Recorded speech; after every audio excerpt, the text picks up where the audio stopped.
Welcome friends. 2026 মাধ্যমিক পরীক্ষা মাঝে আর 7 দিন বাকি। এরই মধ্যে মধ্যশিক্ষা পর্ষদ থেকে আবার নতুন করে নাম এনরোলমেন্ট বা সংশোধনের জন্য পোর্টাল ওপেন করছে এবং এখানে যেটা বলা হচ্ছে মাত্র একদিন পোর্টাল খোলা হবে 27শে জানুয়ারি দুপুর 12টা থেকে 28শে জানুয়ারি দুপুর 12টা পর্যন্ত।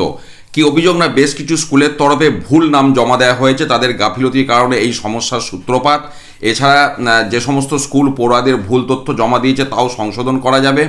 আর এই সংশোধিত অ্যাডমিট কার্ড 29শে জানুয়ারি স্কুলগুলিকে লেট ফি জমা দিয়ে পরীক্ষার্থীদের অ্যাডমিট কার্ড সংগ্রহ করে নিতে হবে। কারা সুযোগ পাবে?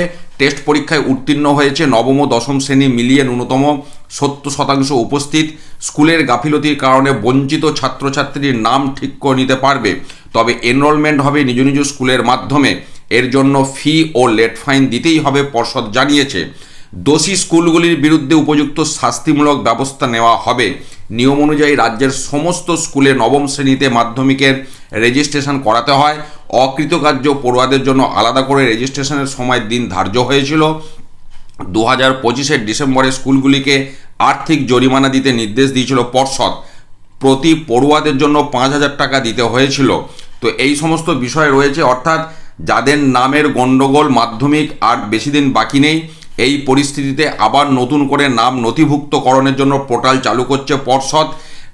কারণ এখানে পরিষ্কার বলছে পরীক্ষার জন্য বহু পরীক্ষার্থীর নাকি নাম জমা পড়েনি, অর্থাৎ অনেক পরীক্ষার্থীর নাম জমা পড়েনি এমন একটা বিষয়, পাশাপাশি সংশোধনের বিষয় রয়েছে। তো এইটা অত্যন্ত একটা গুরুত্বপূর্ণ আর্জেন্ট বিষয়, কারণ ছাত্রছাত্রীদের ম্যাটার এর সাথে যুক্ত রয়েছে।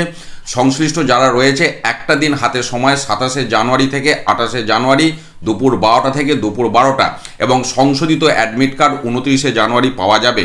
কাজে সমস্ত বিষয়টা অত্যন্ত যত্ন সহকারে এরপর করতে হবে যাতে আর কোনো ভুল না হয়। এই তথ্য আমি সকলের জন্য শেয়ার করলাম। ধন্যবাদ।